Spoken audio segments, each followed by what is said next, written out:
Hey everybody, it's me, Bryson Booker here, and today I'm going to be doing a review on another Dreamworks classic. We're still, BBTV is still in our Dreamworks Wonderthon, and this is the second movie that I'm going to review in the Wonderthon, and I have two more movies, so it's two more Fridays to go, guys. This is going to be great. It's already an amazing weekend, so this is another movie that's pretty amazing, and it stars Kevin Kline and Kenneth Brach. I don't know how to say his last name. But it's The Road to El Dorado. Now, I know what you may be thinking. Like, dude, The Road to El Dorado is the third DreamWorks movie, not the second DreamWorks movie. Well, yeah, I know. It's a part of the first four, though. You know. Ants kind of being the second. Well, no, Ants was the first. And Ants is going to be reviewed next, guys, along with Shrek. I want to do my CGI movies together and my traditional animated and CGI movies together. So The Road to El Dorado is basically a combination of the two, CGI and traditional animation. My favorite type of animated movie. I do like CGI. I mean, when CGI first came out, it was great. You know, you had Shrek, you had Ants, you had the Disney stuff, you had Pixar. But, you know, it was the movies like The Road to El Dorado that look spectacular in every way, and I still love those movies to this day. So, what I'm going to do is give you a summary of the movie and my opinions about it, and then we'll be on our merry way here, probably to The Road of El Dorado. But anyway, this movie was released by DreamWorks in March 31st of 2000. The movie that came after this, if you want to be technical, was Chicken Run. Yeah, it came after this, I believe, or before it. And it finally came on VHS and DVD in December of 2000, which still doesn't make any sense to me. But here's the summary of what the film is about, because if I try to say it on the top of my head, it's probably going to sound really weird. So I'm going to read Google. So here we go. Toon Con Man, Kevin Kline, and Kenneth Brach, I still don't know how to say his last name, get a hold of a map of the lost city of gold, El Dorado. After stowing away on one of the ships of the Spanish explorer Cortez, the pair escapes and eventually do find the city. There, a priest, Armand Aneste, I think, proclaims them to be gods in a scheme to win control of the city for himself. Meanwhile, they meet a beautiful girl, Rosie Perez, who helps them in their quest. I should say quest. So that was basically a summary of the whole film, and it was a pretty good summary. That's what the film is about. Two guys, they act silly, they love to have fun, they love to be gods. You know, go to the lost city of El Dorado, obviously to find the gold, and eventually get the girl that goes along with them. And it's a great plot. You know, the plot is understandable. It doesn't. It's not confusing. You can understand what they're doing and why they're doing it. The beginning is kind of sketchy. It was kind of sketchy to me, but then once you found out why they were doing what they were doing, then it started to make sense. The Road to El Dorado is one of those movies. It's an adventure movie, but then it's not an adventure movie because it has so much humor in it, and you know the jokes are pretty good. Some cheesy, but yet good. And I personally, you know, it's an okay film. You know, obviously, you know, with these type of films, you know. Back then, you know, kids' films weren't really considered to be kids' films. They were kind of a little bit for everybody, you know, for your teenagers, for your adults. And so there's some jokes for everybody in this movie, including some sexual references and slight or mild cursing.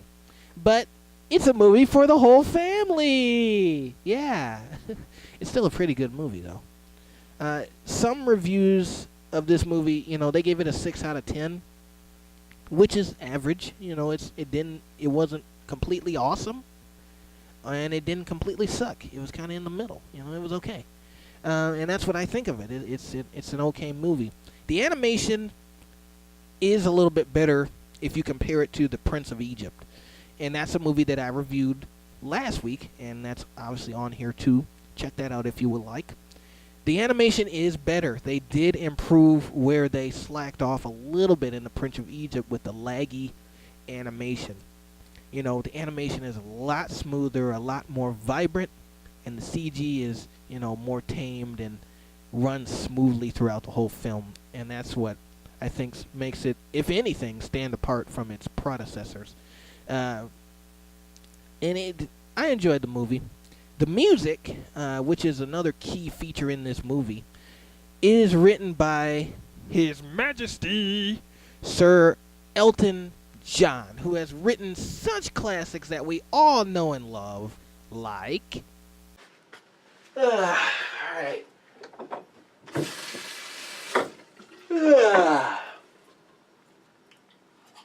Hold me closer, tiny dancer. I think I saw you on the highway. Hold it closer, tiny dancer.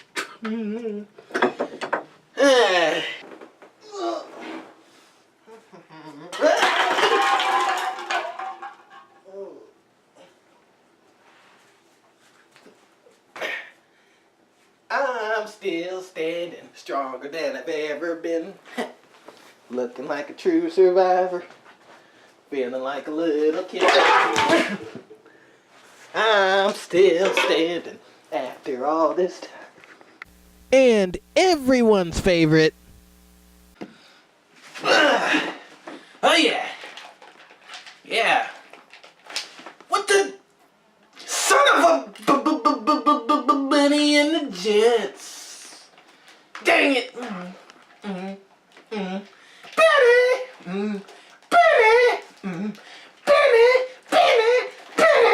Benny and the Jets.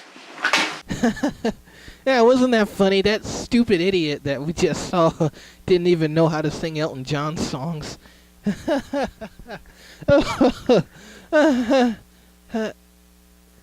Wait a minute. Guys, I thought we were going to put actual Elton John music videos in this video. Oh yeah, that's why. Stupid YouTube and their copyright laws. Anyway, the music is by Elton John, and he actually made a separate album for this specific movie, and it's titled The Road to El Dorado. But it wasn't just composed by him. He kind of did, you know, the lyrics.